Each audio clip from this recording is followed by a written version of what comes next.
Assalamualaikum warahmatullahi wabarakatuh. Halo Sobat Laki, ketemu lagi dengan saya pastinya. Sobat Laki, apa yang terlintas di benak kita tentang pria gondrong? Ditambah lagi penampilan yang ala kadarnya, menggunakan baju lusuh dan celana jeans yang belel seperti tidak pernah dicuci 1 tahun. Lantas, apakah lingkungan sosial meminggirkannya? Menarik sekali kayaknya mendiskusikan fenomena pria-pria gondrong nih Sobat Laki. Nanti dulu. Tentu saya termasuk aliran tidak pernah mempermasalahkan tampilan pada rambut. Karena bagi saya isi otak dan attitude tidak ada hubungannya dengan gaya rambut. Ini hanya masalah selera. Saya suka makan menggunakan sendok dan Sobat Laki menggunakan tangan. Lantas apakah saya harus mencemooh Sobat Laki kampungan karena makan pakai tangan? Tidak.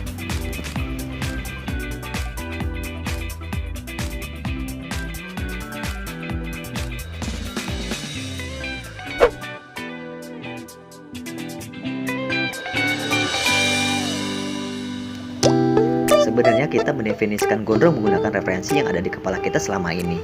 Muatan-muatan informasi secara turun-temurun terangkum dengan sangat rapi di pikiran bawah sadar akhirnya akan menjadi sebuah kesimpulan terhadap sesuatu yang selama ini kita lihat. Salah satunya adalah rambut gondrong.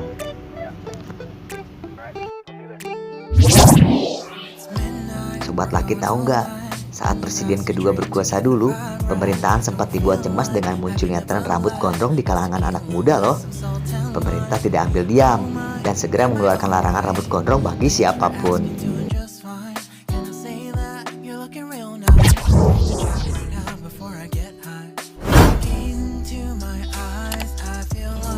Rambut gondrong dinilai bermula dari budaya hippies. Asal mula kaum hippies yang meyakini bahwa mereka sangat menjunjung kebebasan individualnya, salah satunya berambut gondrong. Budaya hippies ini masuk ke Indonesia sejak zaman Orde Baru, sehingga dianggap sebagai pemberontakan identitas saat rejim yang berkuasa dulu.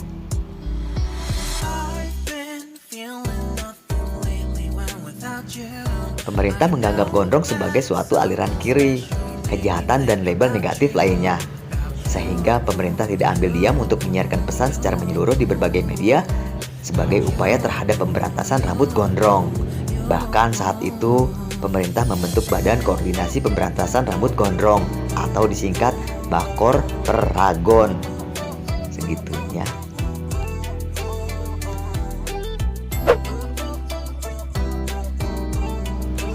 Arya Wiratma Yudhistira, seorang penulis buku Dilarang Gondrong, Praktik Kekuasaan Orde Baru terhadap Anak Muda awal tahun 1970-an. Mengurai fakta dalam buku, ia tulis bahwa pemerintah Orde Baru melakukan tindakan diskriminatif terhadap orang yang berambut gondrong. Dalam bukunya, Arya juga menjelaskan definisi gondrong sudah mengalami konteks perubahan sosial di mana sekarang gondrong dan bertato adalah bentuk dari kreativitas dan seni. Sudah bukan lagi sesuatu dinilai yang menyimpang.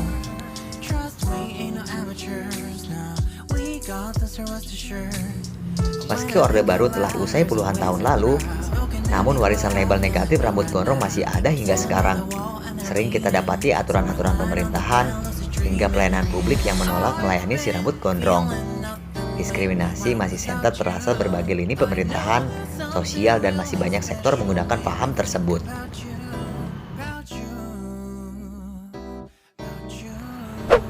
Pasti orang tua juga mendidik anak laki-lakinya untuk berambut rapi dan cepat. Namun saya melihat seiring perkembangan zaman, ada beberapa dosen bahkan profesor yang memiliki berambut gondrong. Mereka tampil nyentrik dan unik di kalangan mahasiswa dan dosen lainnya sehingga mudah diingat.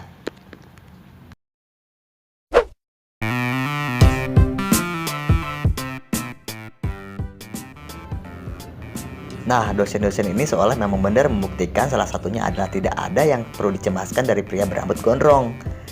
Karena gondrong tidak ada hubungannya dengan isi otak.